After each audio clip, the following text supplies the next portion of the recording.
Thank you so much, Sarah. It's really a pleasure to be here. The whole central Jersey area and also Plainfield is incredibly important to the American Revolution. And I'm so happy to be able to tell you a little bit about Robert Erskine, General Robert Erskine, known as the Forgotten General in many ways. You'll see at the title slide, I include his most proud title, which is Fellow of Royal Society. And that is important to understand because you'll see that as a British subject and someone from that was a member of the Royal Society. It meant a lot to him. So today, Robert Erskine, uh, first of all, he was born in September 7th. I think I'm going to turn off my, let's see, can I get my, we'll leave it on. If you can turn off, can I turn off, or you can, there you go, good, that sounds fine. So Robert Erskine was born in September 7th, 1735, and this was 16 miles north of Edinburgh, Scotland. This was in the village of the Dunfermline, and his father was that noted Presbyterian minister, Reverend Ralph Erskine, really an important person in the Presbyterian Church in England and also in Scotland. Ralph's his father's had a second wife, Margaret Simpson, and the problem is right now you're looking for a portrait of Robert Erskine, and unfortunately we have none. And this is one of the reasons why we believe that he is so much of a forgotten person, forgotten general, forgotten mind master, and mapmaker of the American Revolution. It's sad because he really did play an important part, as you will see. Robert's father died in 1752.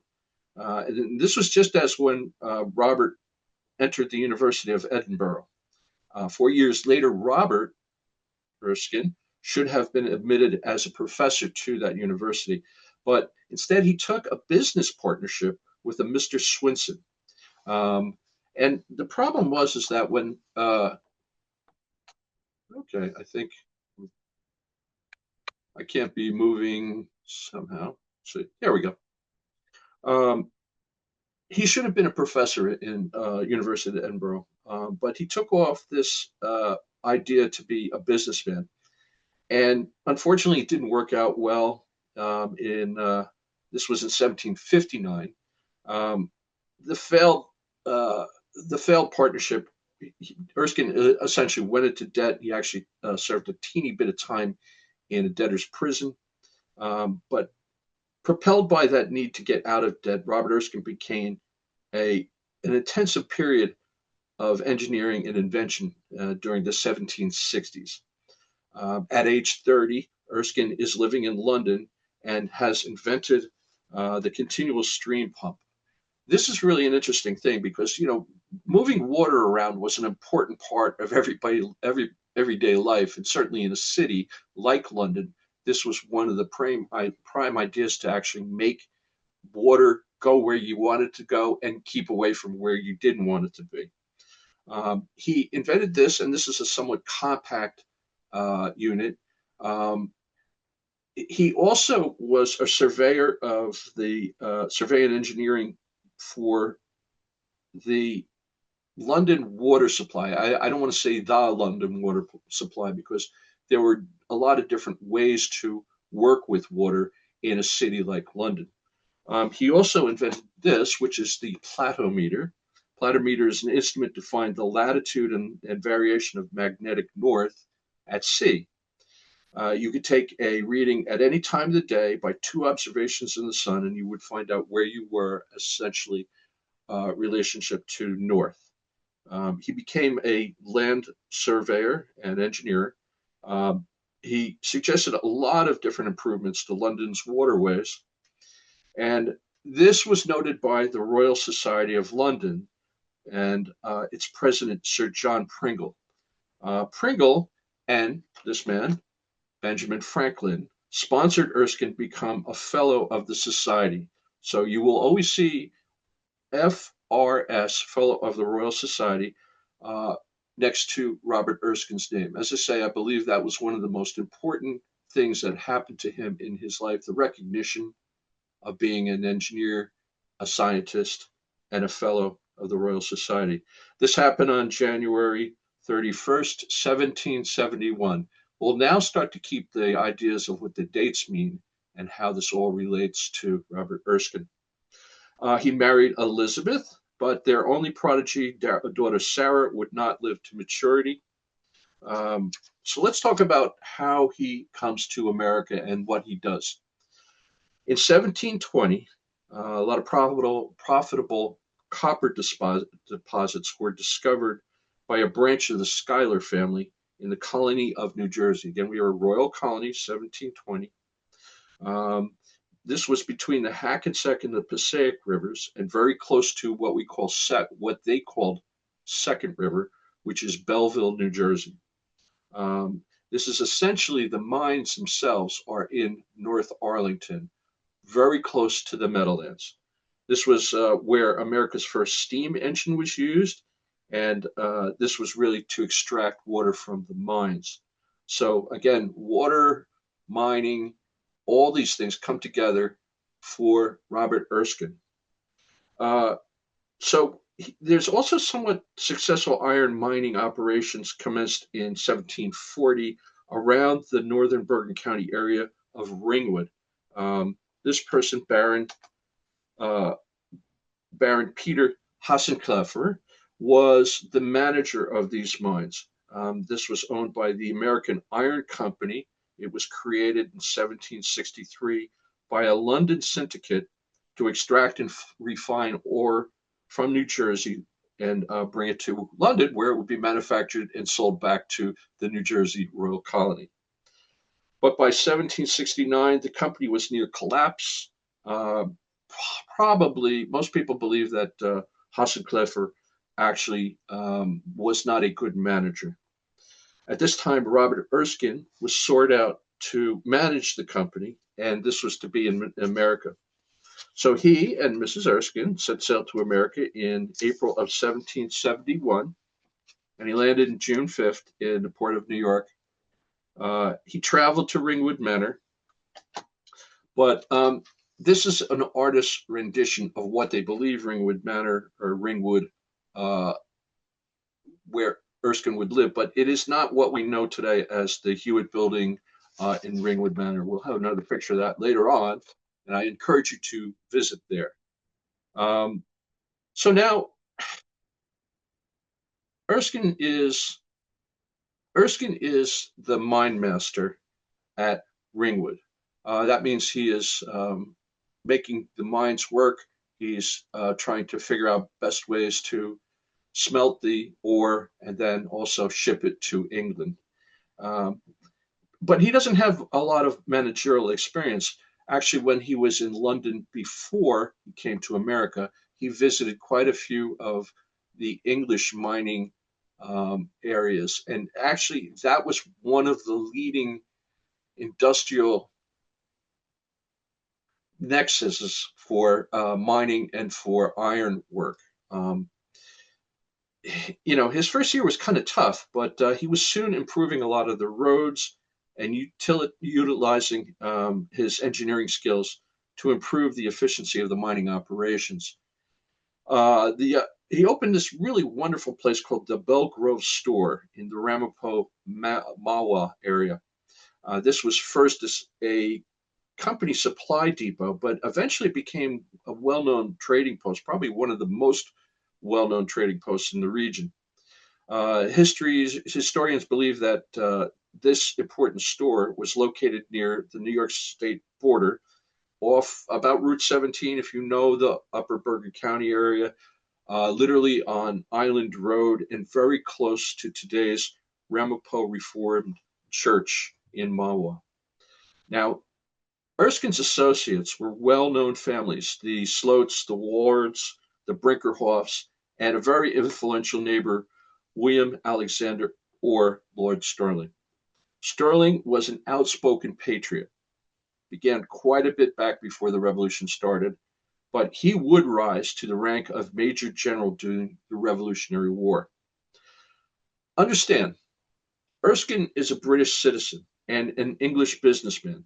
So, how did he become an active patriot against the crown that he was to be serving? As a businessman, his associates looked upon British restrictions on colonial trade and manufacturing as oppressive. Again, much of the raw materials from the American colonies were mined out, shipped to England, that were then made into all types of things and then shipped back to the colonies to be sold. So there was a lot of restraint of trade. There was a lot of restraint of just regular business operations. Um, this attitude grew to outrage as more and more taxation and regulations were applied during 1774. Again, Erskine arrives 1771.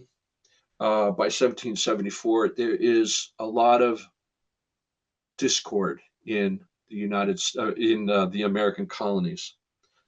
In 1775, in April, the battles of Lexington and Concord happened. Robert Erskine, at this point, fully realized the potential danger to his family, his livelihood, and his new homeland. In May, he writes to his British masters that he is explicit in declaring the situation of this country is beyond dispute and to be united against the British ministry and their acts to which the Americans will never subscribe but in characters of blood. Pretty much a treasonous statement, pretty much not just a complaint. So at this point, we now see that Robert Erskine is starting to understand the situation in the American colonies, and he is writing to his British masters that this is not to be tolerated. So in August of 1775, Erskine is commissioned a captain of his own formed militia. These are people that would be from his operations in the surrounding communities. There was about upwards of 100 plus or so patriots that would later fight in the Battle of 1778, the Battle of Monmouth. So these were tested and tried militia that eventually became part of the American Revolution in a real way. New York City becomes occupied in 1776. We understand how a flotilla of British ships run into the harbors of New York and in New Jersey. And at this point, New York City becomes a captured city. The Ringwood mines are on the kind of the far side of the neutral ground. This is between the British Army and the Continental troops in the Highlands. Ringwood is very much of a key outpost. Through the ironworks, Erskine sets his engineering skills to work against the British. He designs a marine chevaux de frise. Spiky little thing, isn't it? What is it for? It is to be deployed across the Hudson River to scuttle British ships headed offensively upriver and past the point of cutting off New England from the lower colonies. He also turns up his forges to create ammunition and military supplies for the Patriots. So if you can imagine that this is almost a terrorist act, meaning now that he is trying to scuttle British ships going up the North River, aka the Hudson River, so that they will not cut off the colonies from each other. This is a real considered problem. One of the things that we have had, one of the historians up in northern New Jersey, Claire Thal, detailed a lot of the Hudson River obstructions that were made or not made. Today, there is a modern day model of the chevet de frise. I have so much problem trying to say that I have no idea why. But nonetheless, it is displayed on the lawn of the Ringwood Municipal Complex. There it is. And that is a life-size model from the plans that Erskine made. Was this deployed? It's hard to say. Most people would say that it was not successfully deployed. However, it was put together and it was, considered to be a really important offensive obstruction. Um, Ringwood was really a stopping point on one of the most strategic roads that ran from Philadelphia through Trenton and then in through Morristown and north to West Point. During the war, Washington would pass through Ringwood many times. Robert Erskine was determined to keep his forges and mines working, and he traveled extensively to drum up new business. As Erskine journeyed, he produced his own maps. He provided local maps to General Charles Lee, local maps meaning North Jersey, and at a meeting with General Washington, Erskine chanced to display some of his personal maps. Washington, of course, was a surveyor, and he recognized the craftsmanship and detail of Erskine's work. And on July 17, 1777, General Washington recommended to the Committee of the Continental Congress that Robert Erskine become geographer and surveyor general to the American Army. Erskine traveled throughout New Jersey, the cockpit of the Revolution. More battles, more presence here than any other place, state in the colonies. New Jersey really is the place where we should study more and more about the American Revolution, because so many of the battles and so many of the movements of troops were incredibly important. Erskine travels through New Jersey and sometimes with the Army and sometimes only with his assistants. Again, he is now the Surveyor General of the Continental Army. He's producing maps. He is producing maps primarily for Washington.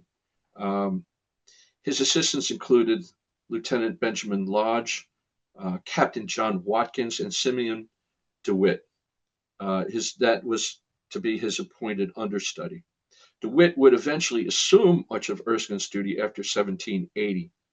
Detailed surveys and maps were produced on the personal order of Washington, and the general carried his own personal pocket versions of Erskine maps close to his heart throughout the war. The folded Washington map is on view at the Morgan Library in New York City. This is what it looks like.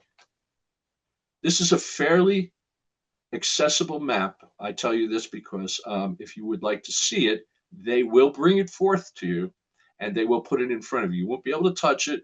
I don't think you can photograph it either, but each place that has Erskine maps have different ideas about how you can access these maps. Erskine is really, he's employed as a map maker. We have to say that in 1778, the first half year of Erskine's employment as a map maker, he turns out about 91 maps. Now, in 1779, approximately 160 more maps are made. In all, Erskine and his crew produce approximately about 250 maps. Some people say 283. Some of the maps are small maps that become a larger map or are part of larger maps. But he's mapping areas from Connecticut, Pennsylvania, New York, and of course, New Jersey. And by far, most of the maps are produced in New Jersey. Again, reflecting how important New Jersey is between Philadelphia and New York, and as far as the battles and the people that are involved. Throughout the patriotic service to America, Robert Erskine continued to travel extensively and manage the mines and run the forges in the Ringwood Manor area. He is there to defend his business and to live in Ringwood. It's important for him to have that central idea of living in the place where he's working. But of course, he's traveling. So resulting from this, from the amount of maps that have been made of specifically New Jersey, Many of Erskine maps are invaluable today as some of the first renderings of New Jersey during the Revolution. They are unique for us as historians and as they show the origins of existing roads and homes of patriot landowners. These are collected in the New Jersey and New York Historic Societies, the New York Public Library, the North Jersey Highlands Historic Society, and in today's Ringwood Manor. Some of these, this is today's Ringwood Manor. Some of these maps have numerous comments scribbled by Washington and others in their own hands. This is Ringwood Manor. I encourage you to go visit this. It's a wonderful place. This is actually more of the Hewitt design. The first picture I showed you of the Ringwood Manor was, if it's accurate, we hope it would be, but it's hard to tell. This is what is there today. They used to do a wonderful July 4th reading of the Declaration of Independence. And I just encourage you to go see this really wonderful area. It does have some of the chain work that was made in the forges early during the Revolutionary War. It has other things that are just wonderful, botanic gardens very close by. So please do come up and take a look at this. So in 1779, Washington requested that General Erskine join the army at Morristown. This is possibly to protect his valuable supply of maps and the mapmaker himself. Of course, Erskine is now an enemy of Britain. Erskine was then asked to join the Army of the South. So a lot of the battles were moving toward the southern colonies, and that's where really a lot of the final military action was being focused on some of the southern colonies. So he would not commit to that idea and begged out to attend to his wife and his home and his important business, the mines and the forges in New Jersey. Robert Erskine, he still remained fully employed by the Army and General Washington. During his final days of early September 1780, Erskine was surveying the Hudson Highlands around the 18th of September for his map number 113. This is the map that describes the roads between Suffrins, Tappan, Caquet, Paramus, Dobbs Ferry, and Clarkstown. This is essentially a northern New Jersey, New York State map. It is believed he caught cold from overexposure. He spent some of his very last days working on this and two other mapping extractions that are now held in the New York Historic Society. This is the last map that he actually had his hand on. You can actually examine the maps and see that his hands look like they're in a weakened condition. This is not a great representation. It is one that is online. You can actually find it. It's map 113. Robert Erskine was overcome with fever and died at Ringwood on October 2nd, 1780. He was 45. It was just 9 years and 4 months since he first stepped onto his new homeland. Today, there has been no portraits discovered of this important but relatively unknown patriot. His chief biographer, Husser, calls him the forgotten general, the forgotten patriot. It is sad because most times when you look on the visage of people, you can kind of think about what they are. You can keep them in your mind of who they were. And unfortunately, we don't have anything as yet, pictures of Erskine. He traveled a lot. He wasn't in one place at any one time except in Ringwood. But he's buried in the cemetery in Ringwood. This is the two burial plots. The one on the left is where he is buried.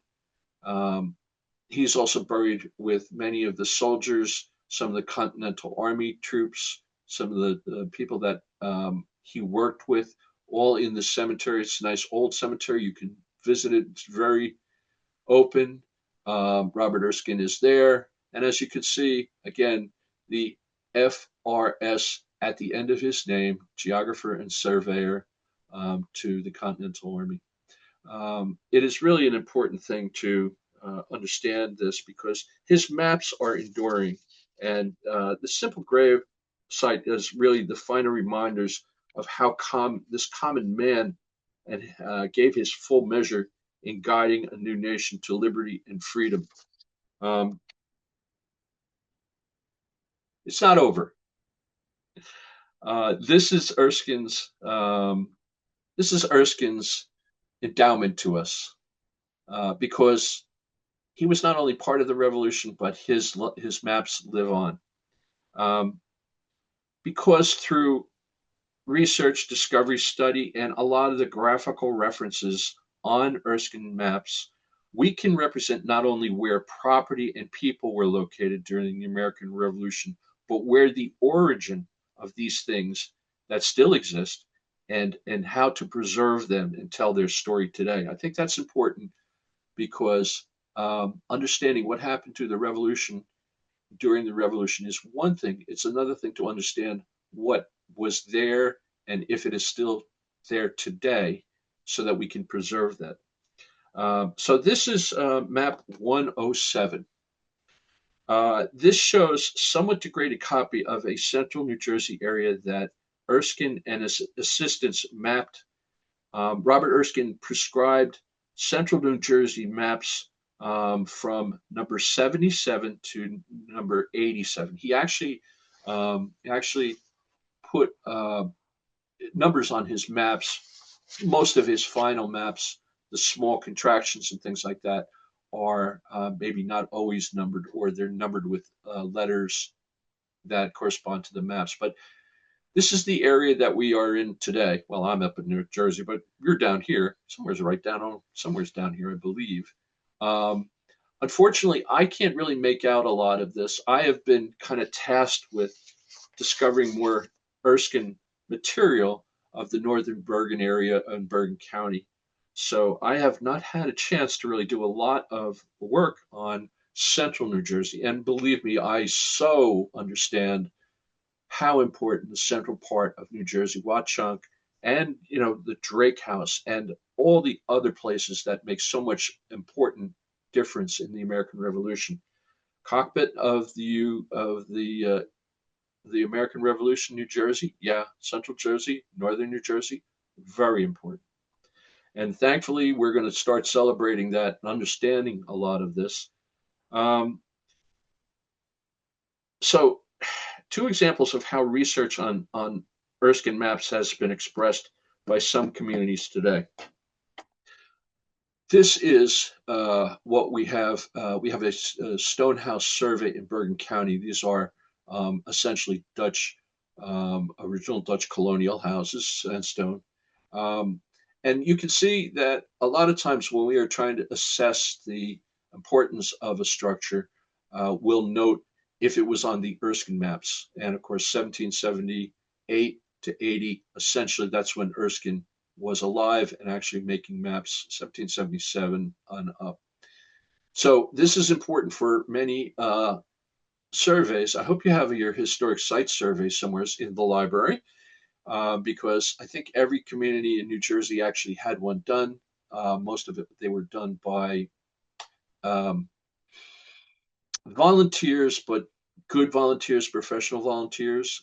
This really gives you an idea from 1980 when what was important to people then to understand what was being preserved or how you lost those things. The site surveys for each community, incredibly important. Another way that people have been expressing how important Robert Erskine has been is a sign like this. This is actually, I think, in Leonia, New Jersey, northern New Jersey again. And it expresses the idea that this location, Van Horn's grist mill, was on Robert Erskine's map. And, it gives a little of a narrative that makes a lot of sense as far as how important it is. So Robert Erskine's maps can tell us a great deal about the important history of areas. Unfortunately, again, I have not had enough time to do this segment of research for you in your area, but I'll tell you how you can be involved.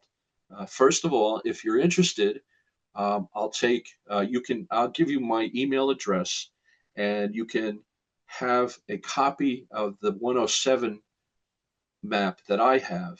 This will be a higher resolution thing. It'll be about 100 megs, I think, something along those lines. But I would encourage you to take a real close look at this and see some of the markings, some of the names that are actually on um, that map, and I will send that to you, but only if you share your results. The other thing is you can take a trip to the New York Historic Society. Here it is in New York. Not good parking, not real easy parking, but it is worth the visit because New York Historic Society has great amounts of research material. Um, they are not always the easiest to deal with.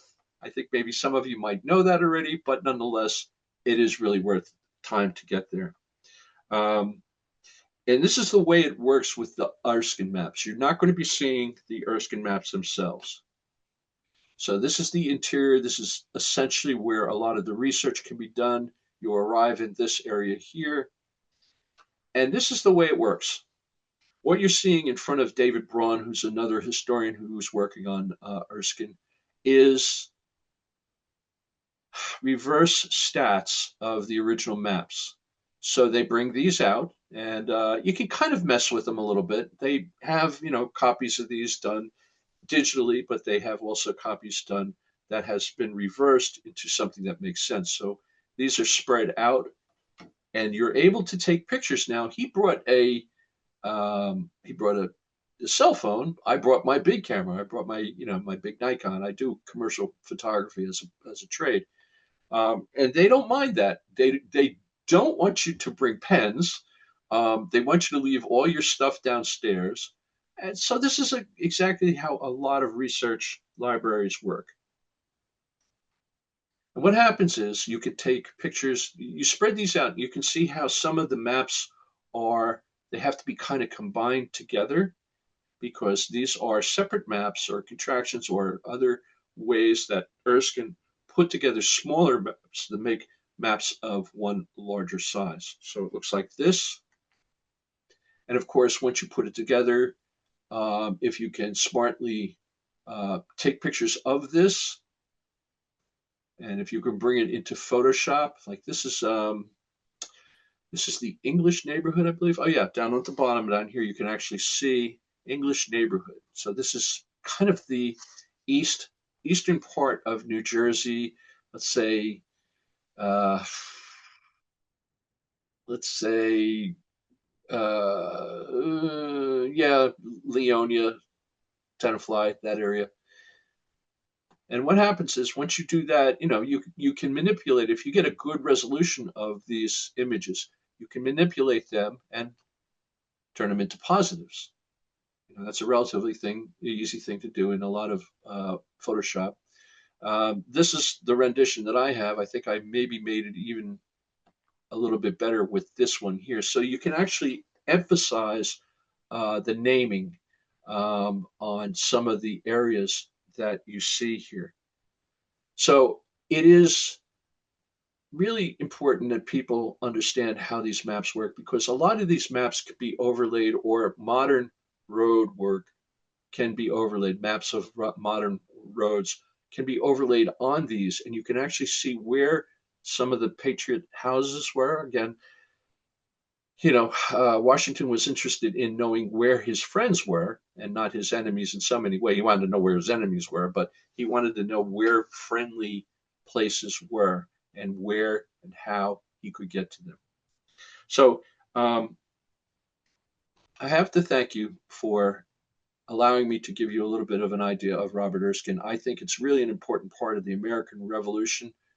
I really have to thank Sarah and Nancy, the Plainfield Public Library, wonderful library, and Drake House and Plainfield Historic Society.